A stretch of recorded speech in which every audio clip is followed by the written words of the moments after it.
আসসালামু আলাইকুম। এটিএন বাংলার বিশেষ নির্বাচনী বুলেটিনে সবাইকে স্বাগত জানাচ্ছি। আমি তনুজা দাস। ত্রয়োদশ জাতীয় সংসদ নির্বাচন এবং গণভোটের ভোট গ্রহণ শেষে চলছে গণনা। সকাল 7:30টায় শুরু হওয়া ভোট গ্রহণ বিকেল 4:30টায় শেষ হয়। সারা দেশে ভোটাররা উৎসবমুখর পরিবেশে তাদের ভোটাধিকার প্রয়োগ করেন। ভোট পড়েছে 60% বেশি। নির্বাচিত সরকার প্রতিষ্ঠার লক্ষ্যে দেশের 299টি সংসদীয় আসনে একযোগে ভোট দেন দেশবাসী। একই সঙ্গে গণভোটের মাধ্যমে সংবিধানের কিছু গুরুত্বপূর্ণ পরিবর্তনের পক্ষে বা বিপক্ষে হ্যাঁ ও না ভোট দিয়েছেন ভোটাররা।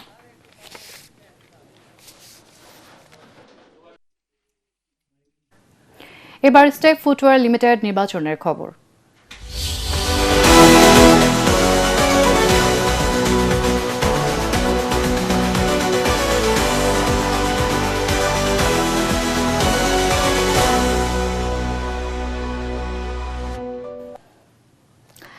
দর্শক, আজকের এই জাতীয় নির্বাচনকে ঘিরে দেশ জুড়ে ভোটারদের অংশগ্রহণ, তাদের রাজনৈতিক উত্তেজনা এবং আন্তর্জাতিক পর্যবেক্ষকদের নজর সব মিলিয়ে কিন্তু এই নির্বাচনকে একটি গুরুত্বপূর্ণ গণতান্ত্রিক ভবিষ্যতের একটি বড় পরীক্ষা হিসেবে দেখা হচ্ছে।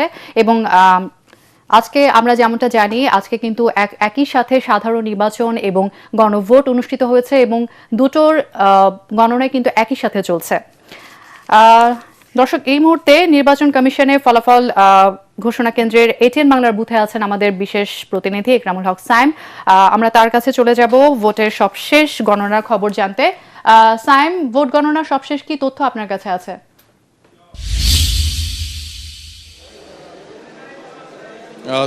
তনুজা স্টেক ফুটওয়্যার লিমিটেড ভোটের খবরের আমাদের যে বুথ, এই বুথ থেকে আপনাকে স্বাগত জানাচ্ছি। এখনো পর্যন্ত নির্বাচন কমিশনের সমন্বিত কোনো ফলাফল ঘোষণা করা হয়নি নির্বাচন কমিশনের পক্ষ থেকে। এখানে মূলত ঘোষণার প্রস্তুতি চলছে, ফলাফলগুলো আসা শুরু হয়েছে, সেগুলো আসলে প্রক্রিয়াধীন রয়েছে। হয়তো কিছুক্ষণ পর থেকে আমরা এখানে আসনভিত্তিক ফলাফল পেতে পারি, কিন্তু এরই মধ্যে কেন্দ্রভিত্তিক যে ফলাফল এটি কিন্তু অনেকাংশেই হয়ে গেছে। এবং আমরা আসনগুলোতে যদি দেখি যে বেশিরভাগ আসনে কিন্তু কেন্দ্রভিত্তিক ফলাফল বেশিরভাগ কেন্দ্রেরই হয়ে গেছে এবং অনেক আসনের ফলাফল রিটার্নিং কর্মকর্তা ঘোষণাও করে ফেলছেন বা ফেলতেছেন। এবং কেন্দ্রভিত্তিক ফলাফল যে ঘোষণা হয়েছে তার আলোকে ওই সুনির্দিষ্ট এলাকা বা ওই সংসদীয় এলাকায় কিন্তু ফলাফল কি হতে যাচ্ছে, কি হচ্ছে, সেটা কিন্তু সেখানকার মানুষের কাছে স্পষ্ট হয়ে গেছে। কিন্তু নির্বাচন কমিশন তার একটি নির্দিষ্ট প্রক্রিয়ার মাধ্যমে ফলাফল ঘোষণা করেন। আপনি জানেন, কেন্দ্রভিত্তিক ফলাফল ঘোষণা করে প্রিজাইডিং অফিসার সেই ফলাফল রিটার্নিং কর্মকর্তার কাছে পাঠান। রিটার্নিং কর্মকর্তা সমন্বিতভাবে ফলাফল ঘোষণা করেন আসনভিত্তিক, এবং এরপরে রিটার্নিং কর্মকর্তা নির্বাচন কমিশন পাঠানোর পরে নির্দিষ্ট একটা প্রক্রিয়া শেষে নির্বাচন কমিশন বেসরকারিভাবে ফলাফল ঘোষণা করে প্রথমে, পরে সেটি সরকারিভাবে ফলাফল ঘোষণা করা হয়। আমার কাছে বিভিন্ন সূত্রে পাওয়া যে তথ্য, তাতে 8টি আসনের তথ্য এই মুহূর্তে আমার কাছে রয়েছে। তার মধ্যে 5টি আসনে বিএনপি জয়ী হয়েছে, 3টি আসনে জামাতের প্রার্থীরা জয়ী হয়েছে। আরও বিভিন্ন আসনে কোনো আসনে বিএনপির প্রার্থীরা এগিয়ে রয়েছে, কোনো আসনে জামাতের প্রার্থীরা এগিয়ে রয়েছে। এবং এসব তথ্যগুলো বিভিন্নভাবে আসছে, কারণ কেন্দ্রভিত্তিক ফলাফল দলগুলো যেহেতু নানানভাবে সোশ্যাল মিডিয়ায় হোক, গণমাধ্যমে তারা দিচ্ছে, সেখানে বিভিন্ন আসনের তথ্য বিভিন্নভাবে আসছে। এগুলো আনুষ্ঠানিকভাবে রিটার্নিং কর্মকর্তা ফলাফল ঘোষণার পরই আমরা হয়তো বলতে পারি, এরপর নির্বাচন কমিশন সেই ফলাফলগুলো ঘোষণা করলে আরও স্পষ্ট হবে। আমি যদি আপনাকে বলি যে আগের সংবাদে যেমনটা বলছিলাম যে এই নির্বাচনে মূলত প্রতিদ্বন্দ্বিতা হচ্ছে বিএনপি এবং জামাতের সাথে, বিএনপি এবং জামাতের নেতৃত্বাধীন জোটের সাথে। এক সময়ে যে বিএনপি জামাত একসাথে নির্বাচন করেছে, একসাথে কর্মসূচি দিয়েছে, জোটবদ্ধ ছিল এবং একই সাথে সরকার পরিচালনা করেছে। আমরা বাংলাদেশের নির্বাচন যেমনটা দেখেছি, বেশিরভাগ ক্ষেত্রেই আওয়ামী লীগ এবং বিএনপির মধ্যে প্রতিদ্বন্দ্বিতা হতো, কিন্তু এবারের নির্বাচনে এক সময় যারা একসাথে চলেছে, একসাথে সরকার পরিচালনা করেছে, তাদের সাথেই প্রতিদ্বন্দ্বিতা হচ্ছে এবং তীব্র প্রতিদ্বন্দ্বিতা হচ্ছে, সেটাও বলা যায়। আমি যদি কয়েকটা নির্বাচনের বিএনপি এবং জামাতের আসন ভিত্তিক ফলাফল আপনার সামনে তুলে ধরি, যেমন 1991 সালে 140টি আসনে বিএনপি জয়লাভ করেছিল, সেই নির্বাচনে জামাত পেয়েছিল 18টি আসন।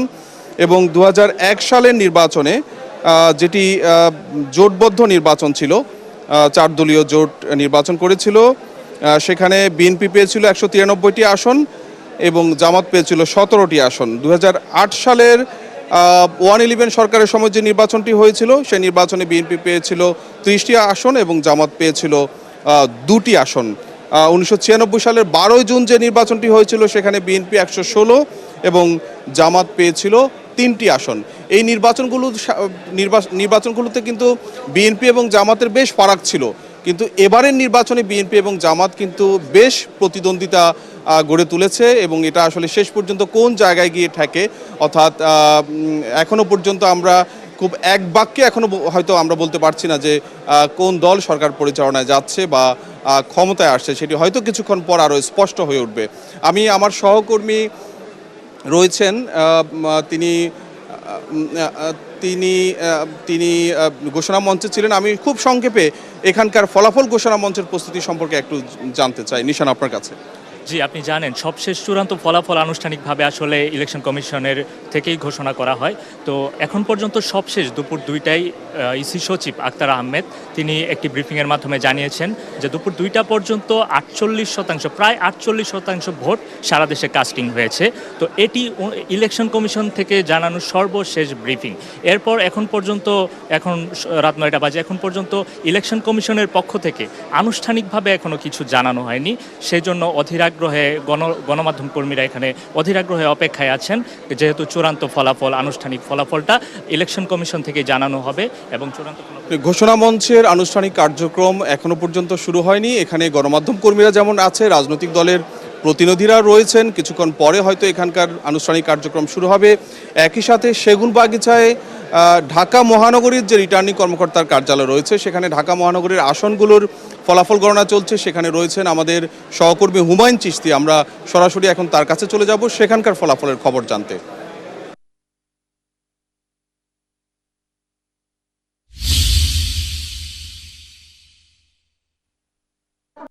যেমনটি বলছিলেন যে বিকেল 4:30টার সময় নির্বাচনের ভোট গ্রহণ শেষে এখন ফলাফল গণনা চলছে।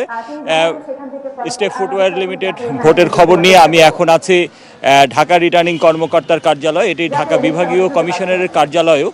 ঢাকা বিভাগীয় কমিশনার এবং রিটার্নিং কর্মকর্তা এখানে ঢাকা মহানগরীর যে 15টি আসন আছে তার মধ্যে 13টি আসনের বেসরকারি ফলাফল তিনি ঘোষণা করবেন। এবং ঢাকা, আপনার মাধ্যমে জানিয়ে রাখি যে ঢাকায় মোট 20টি আসন রয়েছে, তার মধ্যে 15টি আসন রয়েছে ঢাকা মহানগরীতে। এর মধ্যে ঢাকা 13 এবং ঢাকা 15 এই দুটি আসনের ফলাফল ঘোষণা করবেন আঞ্চলিক নির্বাচন কর্মকর্তা। এছাড়া ঢাকা 1, 2, 3 এবং 19, 20 এই 5টি আসনের ফলাফল ঘোষণা করবেন ঢাকার জেলা প্রশাসক। এ বাদ দিয়ে যে 13টি আসন, অর্থাৎ ঢাকা 4 থেকে ঢাকা 12 এবং ঢাকা 14 এবং ঢাকা 16 থেকে ঢাকা 18, এই 13টি আসনের ফলাফল এখানে ঘোষণা করা হবে। এবং এখানে সব কেন্দ্র থেকে ফলাফল আসার পরেই আসলে বেসরকারি ফলাফলে কে বিজয়ী হচ্ছেন সেই ঘোষণা দেবেন ঢাকা বিভাগীয় কমিশনার এবং রিটার্নিং কর্মকর্তা শরফুদ্দিন আহমেদ চৌধুরী। আমরা আসলে শুধু আমরা নয়, সকল গণমাধ্যম কর্মীরা অপেক্ষা করছেন সেই ঘোষণার জন্য। তবে এখন পর্যন্ত কোনো আসনের ফলাফলই কিন্তু এসে পৌঁছায়নি।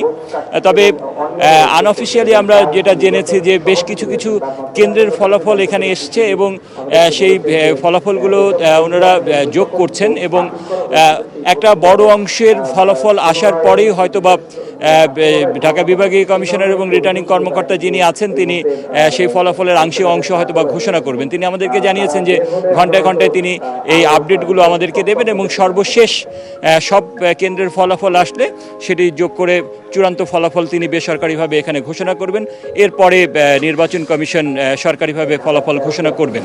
তো এখানে আরেকটি বিষয় আমরা দেখেছি যে কিছুক্ষণ আগে ঢাকা 8 আসনের যে এনসিপির প্রার্থী আছেন নাসিরউদ্দিন পাটোয়ারি, তিনি এই রিটার্নিং কর্মকর্তার অফিসে এসেছেন, তিনি সহ একটি প্রতিনিধি দল, এবং তিনি যে অভিযোগ নিয়ে এসেছেন সেই অভিযোগের বিষয়ে তিনি আমাদেরকে জানিয়েছেন যে বেশ কয়েকটি কেন্দ্রে, বিশেষ করে Siddheswari boys school and college, Motijheel ideal school and college, Mahbub Ali উচ্চ বিদ্যালয় সহ বেশ কয়েকটি কেন্দ্রে ভোট গণনায় তিনি অনিয়মের একটা অভিযোগ নিয়ে এসেছেন এবং তিনি বলছেন যে এই কেন্দ্রগুলোতে ফলাফল ঘোষণার পরেও যে বাতিল ভোটগুলো আছে সেই বাতিল ভোটগুলো নিয়ে একটা অনিয়ম হচ্ছে এবং তিনি এখনও অবস্থান করছেন রিটার্নিং কর্মকর্তার কার্যালয়ে।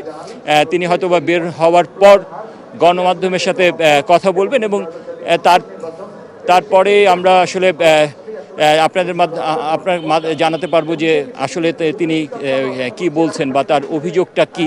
আর এরপরে যখন বিভিন্ন কেন্দ্রের ফলাফল নিয়ে রিটার্নিং কর্মকর্তা শরফুদ্দিন আহমেদ চৌধুরী আমাদেরকে ব্রিফ করবেন, তখন আপনার মাধ্যমে আমরা দর্শকদের জানিয়ে দিতে পারবো যে কোন আসনে কোন প্রার্থী এগিয়ে আছেন। তবে এখন পর্যন্ত আমরা যেটা জেনেছি সেটা হচ্ছে যে ঢাকার যে 13টা আসন, এই 13টি আসনেই মোটামুটি প্রত্যেকটি আসনেই বিএনপি এবং 11 দলীয় জোটের যে প্রার্থী, এই দুই প্রার্থীর মধ্যেই আসলে লড়াইটা হচ্ছে। কেউ এগিয়ে, কোনো কোনো কেন্দ্রে কেউ এগিয়ে আছেন, কোনো কোনো কেন্দ্রে অন্য প্রার্থী এগিয়ে আছেন। এই ছিল এখানকার আমার কাছে সর্বশেষ তথ্য। তনুজা। চিশতি, আপনাকে ধন্যবাদ। দর্শক, বিভিন্ন কেন্দ্র থেকে কিন্তু ফলাফল আসতে শুরু করেছে এবং আমাদের হাতে কেন্দ্র থেকে ফলাফল আসা মাত্র আমরা আপনাদের জানিয়ে দেবার চেষ্টা করব, তাই চোখ রাখুন ATN বাংলার পর্দায়। এখন দেখবেন সালাম স্টিল ভোটার গাড়ির খবর। দর্শক, সারা দেশ জুড়ে কিন্তু এখন জনমনে একটাই প্রশ্ন, কে গঠন করবে আগামী সরকারের নেতৃত্ব, কোন দল পেতে যাচ্ছে সংসদে নিরঙ্কুশ সংখ্যাগরিষ্ঠতা। এবং এই সকল প্রশ্নের উত্তর জানতে আমরা চলে যাব আমাদের সহকর্মীদের কাছে ফলাফল সংক্রান্ত সবশেষ তথ্য পেতে। আমাদের সহকর্মী মাহবুব কবির চপল, তিনি আছেন সিলেটে, এরপর কুমিল্লায় আছেন মুশফিকুর রহমান এবং চট্টগ্রামে আছেন ইরফানুল হক। আমরা শুরুতে চলে যাব মাহবুব কবির চপলের কাছে, তিনি আছেন সিলেটে। চপল, ভোট গণনার সবশেষ কি তথ্য আপনার কাছে আছে জানাবেন।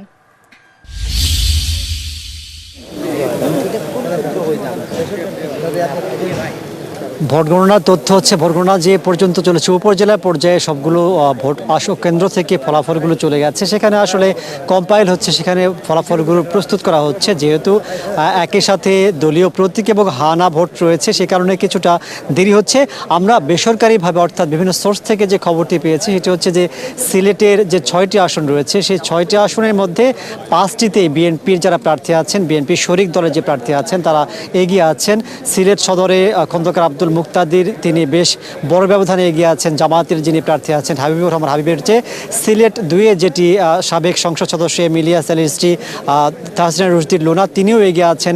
সিলেট 3-এ যুক্তরাজ্য বিএনপির সাবেক সভাপতি এম এ মালিক, তিনিও এগিয়ে আছেন। সিলেট 4-এ সিলেটের সাবেক যিনি মেয়র ছিলেন আরিফুল হক চৌধুরী, তিনিও এগিয়ে আছেন। এবং সিলেট 5-এ জোটের যিনি আছেন জমিয়তে উলামা ইসলামের সভাপতি খন্দকার ওবায়দুল্লাহ ফারুক, তিনিও এগিয়ে আছেন। যতটুকু জানছি যে সিলেট 6 আসনে যেটি আছে ইমরান আহমেদ চৌধুরীর সাথে একটা বড় কম্পিটিশন হচ্ছে জামাতের যিনি প্রার্থী আছেন সেলিমের সাথে। এই একটি আসনে যতটুকু জানি যে প্রতিদ্বন্দ্বিতা হচ্ছে। যেহেতু এই বেসরকারি ফলাফলগুলো উপজেলা পর্যায়ে যাবে, সেখানে সে কম্পাইল হওয়ার পরে সেগুলো আসবে জেলাতে, অর্থাৎ রিটার্নিং কর্মকর্তা, নিশ্চয়ই দেখতে পাচ্ছেন আমার পেছনে একটা মঞ্চ করে রাখা হয়েছে। এখানে রিটার্নিং কর্মকর্তা যখন সবগুলো ফলাফল পাবেন, তিনি সেখান থেকে আসন ভিত্তিক ফলাফলগুলো ঘোষণা করবেন।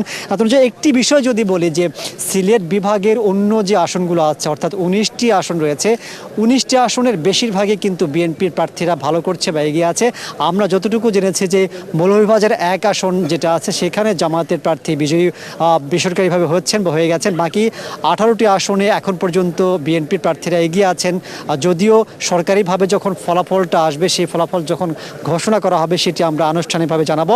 আর একটি বিষয়, কেন্দ্রভিত্তিক যে ফলাফলগুলো হয়েছে, সেই ফলাফলের ভিত্তিতে যে কেন্দ্রগুলোতে যে দলের প্রার্থীরা জয়লাভ করেছে, সেখানকার স্থানীয় যারা নেতাকর্মী ছিলেন তারা উচ্ছ্বাস প্রকাশ করেছেন। তবে যৌথ বাহিনী, সেনাবাহিনী থেকে শুরু করে সবাই যারা আছেন, তারা পুরো শহরেই টহল বাড়িয়েছেন, যাতে করে এই ভোটের ফলাফল কেন্দ্র করে কোনো ধরনের বিশৃঙ্খলা না হয়। এবং ভোট গণনা যখন আনুষ্ঠানিকভাবে ঘোষণা করা হবে, বিজয়ী বা যারা পরাজিত হবেন তাদের প্রার্থীদের মধ্যে কোনো ধরনের বিশৃঙ্খলা না হয়, অর্থাৎ শান্তি শৃঙ্খলা বিনষ্ট হয় এমন কোনো পরিস্থিতি যাতে সৃষ্টি না হয়, সে বিষয়ে এখন আইন শৃঙ্খলা বাহিনী সর্বোচ্চ সতর্ক অবস্থায় রয়েছে। যখন আনুষ্ঠানিকভাবে ঘোষণা করা হবে, তখন আমরা হয়তো সরকারিভাবে ফলাফল ঘোষণা করতে পারবো, জানাতে পারবো। আমরা এখন চলে যাচ্ছি কুমিল্লায় আমাদের সহকর্মী মুশফিকুর রহমানের কাছে। মুশফিক, শুনতে পাচ্ছেন আমাকে?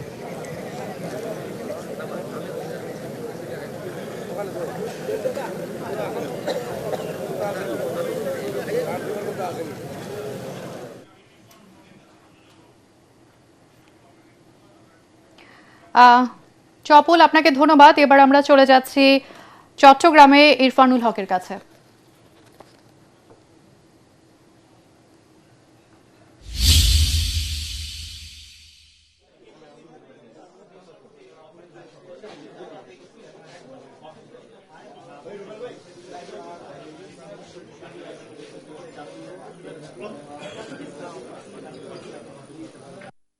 এখানে আছে প্রায় 6টি সংসদীয় আসন চট্টগ্রাম শহরে রয়েছে। এর মধ্যে 5টি আসনের ফলাফল ঘোষণা করা হবে চট্টগ্রাম জেলা রিটার্নিং কার্যালয় থেকে, আর একটি কিন্তু বন্দর থেকে ঘোষণা করা হবে। আমরা একটু দেখানোর চেষ্টা করব। আমরা এখন আছি চট্টগ্রাম জেলা রিটার্নিং কর্মকর্তার কার্যালয়ে। সেখানে আমরা বেসরকারিভাবে যে তথ্য পেয়েছি, সেখানে সিংহভাগ আসনে কিন্তু বিএনপি এগিয়ে রয়েছে। আমরা যদি একটু বলি, চট্টগ্রাম 4 আসনে বিএনপির মোহাম্মদ আসলাম চৌধুরী এগিয়ে রয়েছে, যার বিপরীতে প্রার্থী হিসেবে রয়েছেন জামাত ইসলামের প্রার্থী আনোয়ার সিদ্দিক চৌধুরী।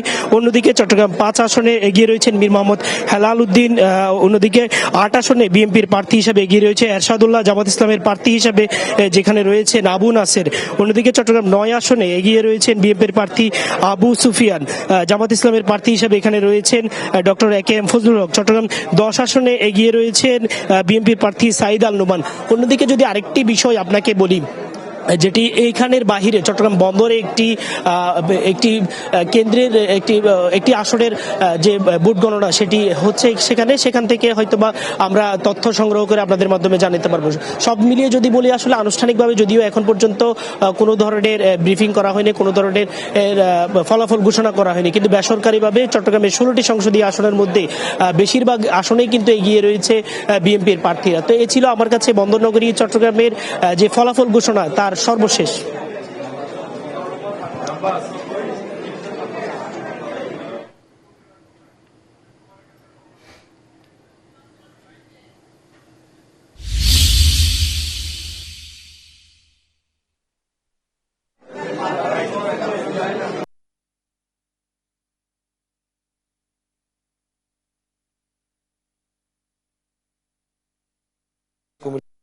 এগারোটি আসন রয়েছে, সেই 11টি আসনে কিন্তু আজকে সকাল থেকে নিয়ম মেনে ভোট গ্রহণ হয়। কয়েকটি বিচ্ছিন্ন ঘটনা ছাড়া আসলে মোটামুটি ভোটের যে পরিবেশ, সেই পরিবেশ বেশ ভালোই ছিল। এবং পরবর্তী সময় আমরা যেটা দেখেছি যে 14 গ্রামের দিকে 3টি আসনের 3টি ভোট কেন্দ্রের ভোট কিন্তু অনিয়মের কারণে বা ভোট কারচুপির অভিযোগে সেগুলো কিন্তু বাতিল করা হয়। এছাড়া বিভিন্ন কেন্দ্র থেকে কিন্তু আসলে ফলাফল এই ডিসির কার্যালয়ে বা রিটার্নিং কর্মকর্তার কার্যালয়ে আসছে, এবং এখান থেকে এখনো পর্যন্ত আনুষ্ঠানিক কোনো ব্রিফ করা হয়নি, কারণ কোনো কেন্দ্রেরই কোনো আসনেরই আসলে পূর্ণাঙ্গ যে ফলাফল সেগুলো আসলে এখনো পর্যন্ত পাওয়া যায়নি। আংশিক কিছু ফলাফল পাওয়া যাচ্ছে, সেগুলো আসলে এখানে যে বোর্ড আছে সেই বোর্ডের মধ্যে টাঙিয়ে দেওয়া হচ্ছে বা প্রজেক্টরে দেখানো হচ্ছে। এবং এখানে স্থানীয় থেকে শুরু করে ঢাকা থেকে আসা গণমাধ্যম কর্মী যারা আছেন, তারা কিন্তু আসলে অধীর আগ্রহে অপেক্ষা করছেন কখন আসলে পূর্ণাঙ্গ যে ফলাফল সেটা ঘোষণা করা হবে। তবে ধারণা করা হচ্ছে যে এই কুমিল্লা যেহেতু একটি বড় জেলা, এটার যে বিভিন্ন আসনগুলো রয়েছে সেই আসন থেকে আসলে ভোটের যে ফলাফল, সেই ফলাফল আসতেও বেশ সময় লাগে। এবং ভোট গণনার যে ব্যাপারটা রয়েছে, কুমিল্লায় কিন্তু প্রত্যেকটি আসনে বেশ ভালো পরিমাণে ভোটারই রয়েছে। এর ফলে যেটা হচ্ছে যে আস্তে আস্তে কিন্তু এখানে আসছে ফলাফল। আসলে এখনো পর্যন্ত ফলাফলের উপর নির্ভর করে বলা যাচ্ছে যে কুমিল্লার 11টি আসনের মধ্যে ধানের শীষের যারা প্রার্থী আছেন, তারা কিন্তু তুলনামূলক কিছুটা এগিয়ে রয়েছে। তারপরই কিন্তু বাংলাদেশ জামায়াতে ইসলামীর যারা প্রার্থী রয়েছেন, তারা কিন্তু তাদের অবস্থান নিশ্চিত করছেন, এবং কিছু কিছু আসনে কিন্তু তারা তুলনামূলক এগিয়েও গেছেন। এবং বেশ কিছু আসনে দেখা যাচ্ছে জামাত এবং বিএনপির মধ্যে হাড্ডাহাড্ডি লড়াই জমে উঠেছে। এখন আসলে কুমিল্লার যে বিভিন্ন 11টি আসন, সেই আসনগুলোতে আসলে কোন প্রার্থীরা শেষে হাসবেন সেটা এখনো পর্যন্ত নিশ্চিত করে বলা যাচ্ছে না। তবে কুমিল্লা 4 দেবিদ্বার যে আসনটি, সেখানে শাপলাকলির যে প্রার্থী হাসনাত আব্দুল্লাহ, তার কিন্তু বিজয়ের ব্যাপারে অনেকটা সুনিশ্চিতই বলা যায়। অনেকে বলছেন, বা আমরা ভোটের যে সমীকরণ এখানে দেখছি বা যে ফলাফলগুলো আসছে বিভিন্ন কেন্দ্র থেকে কুমিল্লা 4 আসনে, সেই ক্ষেত্রে সেই বিচারে বলা যায় যে হাসনাত আব্দুল্লাহ কিন্তু ভোটের দৌড়ে বা ফলাফলের মানুষের যে জনসমর্থন বা ভোট যা পেয়েছেন, সেই দৌড়ে কিন্তু তিনি অনেকের চাইতেই এগিয়ে রয়েছেন। কুমিল্লা থেকে এই ছিল আমার কাছে এখনকার মতো নির্বাচনের সবশেষ খবর। মুশফিক, আপনাকে ধন্যবাদ। নির্বাচনে জয়ের ব্যাপারে দৃঢ় আশাবাদ ব্যক্ত করেছেন বিএনপি চেয়ারম্যান তারেক রহমান। নির্বাচনে জয়ী হলে যুগপৎ আন্দোলনে থাকা দলগুলোকে সাথে নিয়ে দেশ পরিচালনা করবে বিএনপি। অভিযোগ করেন একটি রাজনৈতিক দল এবং তাদের কর্মী সমর্থকরা দেশের বিভিন্ন স্থানে অনাকাঙ্ক্ষিত ঘটনা ঘটাচ্ছে। ঢাকা 17 আসনের বিভিন্ন ভোটকেন্দ্র পরিদর্শন শেষে দলের গুলশান কার্যালয়ের সামনে ভোটের সার্বিক পরিস্থিতি নিয়ে তিনি এসব কথা বলেন। এ সময় আইনশৃঙ্খলা বাহিনীকে কঠোর অবস্থানে থাকার আহ্বান জানান তারেক রহমান, যাতে জনগণ শান্তিপূর্ণভাবে তাদের ভোট দিতে পারেন। তিনি বলেন, ভোট গণনায় দেরি হবার কোনো কারণ নেই। সুষ্ঠু নির্বাচন হলে ফলাফল যাই হোক বিএনপি তা মেনে নেবে। এর আগে Gulshan model high school and college কেন্দ্রে পরিবারের সদস্যদের নিয়ে ভোট দেন তারেক রহমান।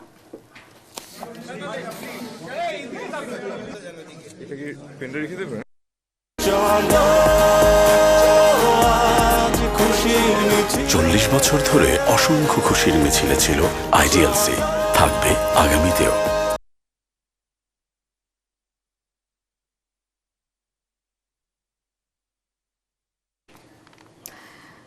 দর্শক, পরবর্তী নির্বাচনী বুলেটিন দেখার আমন্ত্রণ রইল এবং এটিএন বাংলার সংবাদ ইউটিউবে দেখতে ব্রাউজ করুন youtube/ATN Bangla News।